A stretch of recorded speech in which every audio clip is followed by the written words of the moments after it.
We're going to learn how to do a still life setup. And this is based in an Art Academy tradition. And these materials are very inexpensive. It's very easy to do a subject matter still life arrangement. And so I'm going to talk about some inexpensive items that you can purchase at a Walmart or a Target store.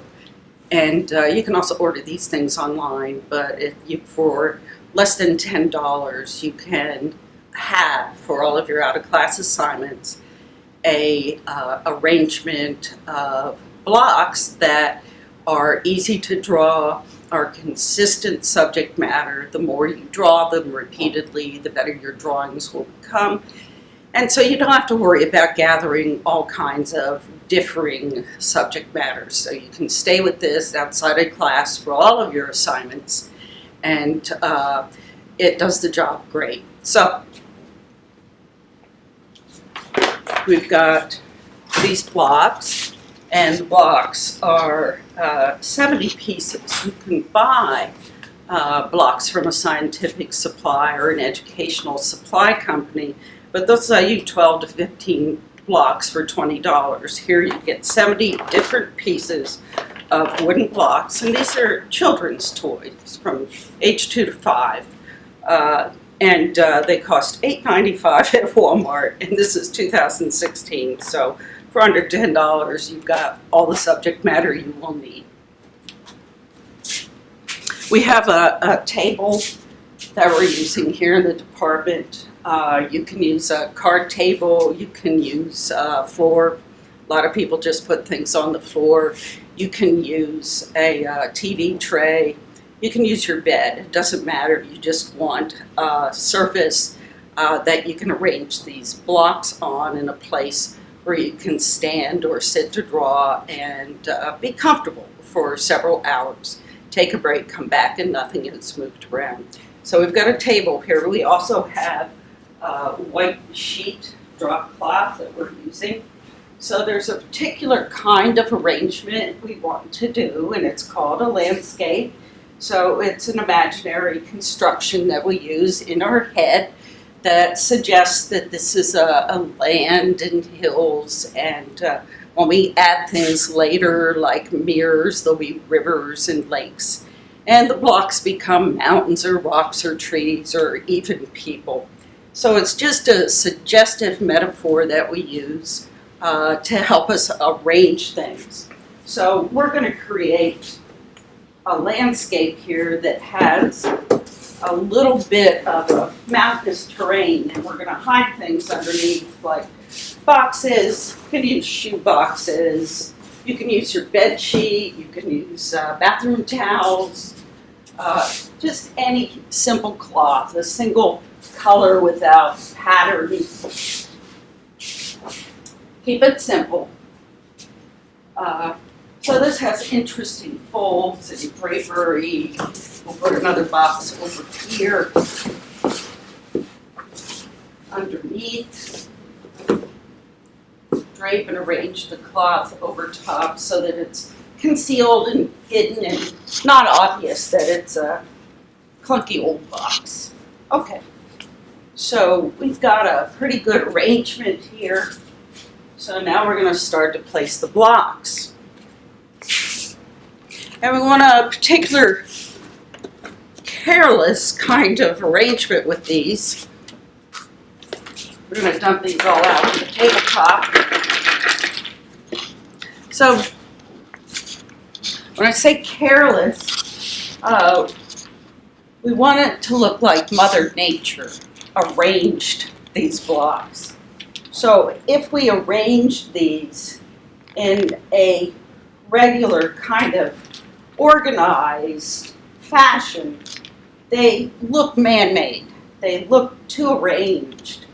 So what we want to do is imagine that these pieces kind of dropped out of the sky and landed where they did. So we don't want to force any clever kind of architectural structures or forced groupings. We want things to look casual, natural.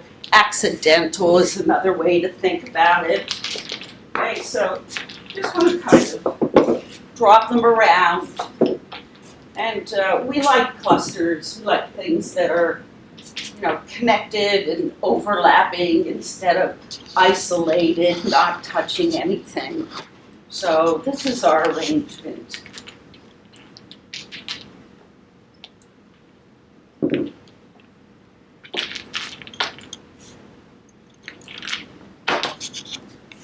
Take a few moments and look at all of our blocks here. There's more than enough to choose from to give you a number of choices of what to draw.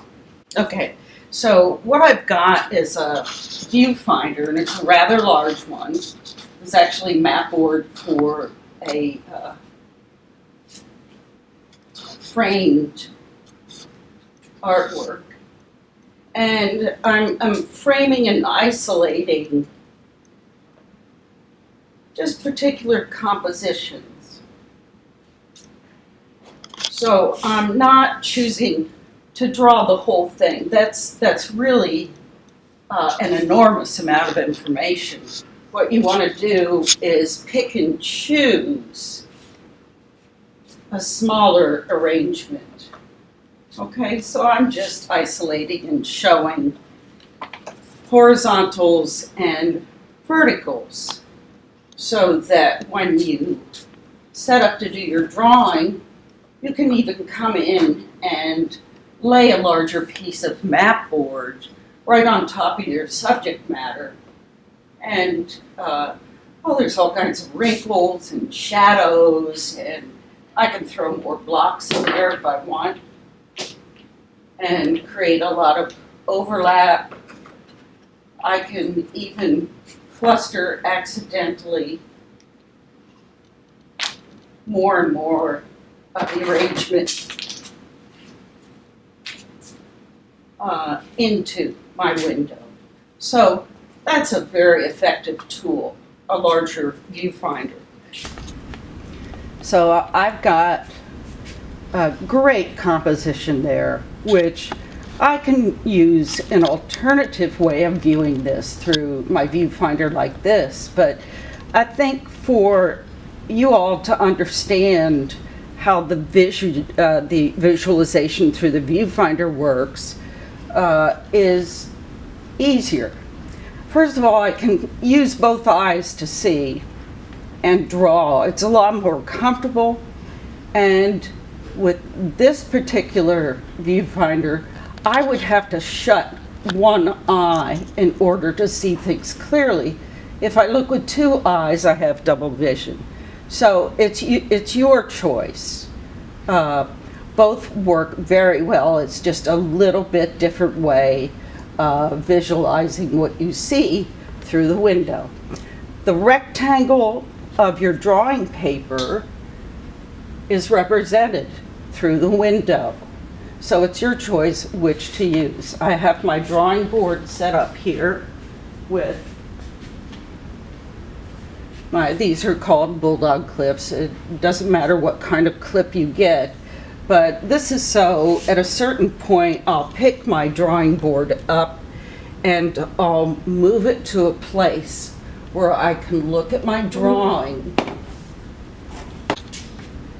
So I've placed a grid in the environment over top of the window, and so here you can see the grid.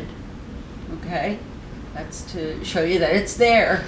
It's a transparency. All I did was go online and I printed out on white printing paper my 1-inch grid, and then I took it to Kinko's or Copy Shop and had them copy it onto a transparency. So I've got a 1-inch grid that I'm looking at here, and I could grid my paper into 1-inch grids. It's proportionate to your piece of paper. So I stand in a fixed position and look to draw exactly what I see through each square and connect the lines. Another way to do this is with a 1/4-inch square. So if you want to divide your paper and your composition into a smaller grid system where you're biting off even smaller bites. Okay, so you can see the differences in highlight, etc., shadows, reflections, how the lines intersect. So you can prop this up and let it sit over a period of time and come back to it, draw for an hour, come back a little bit later, draw for another hour. So nothing's going to move. Everything is in its place.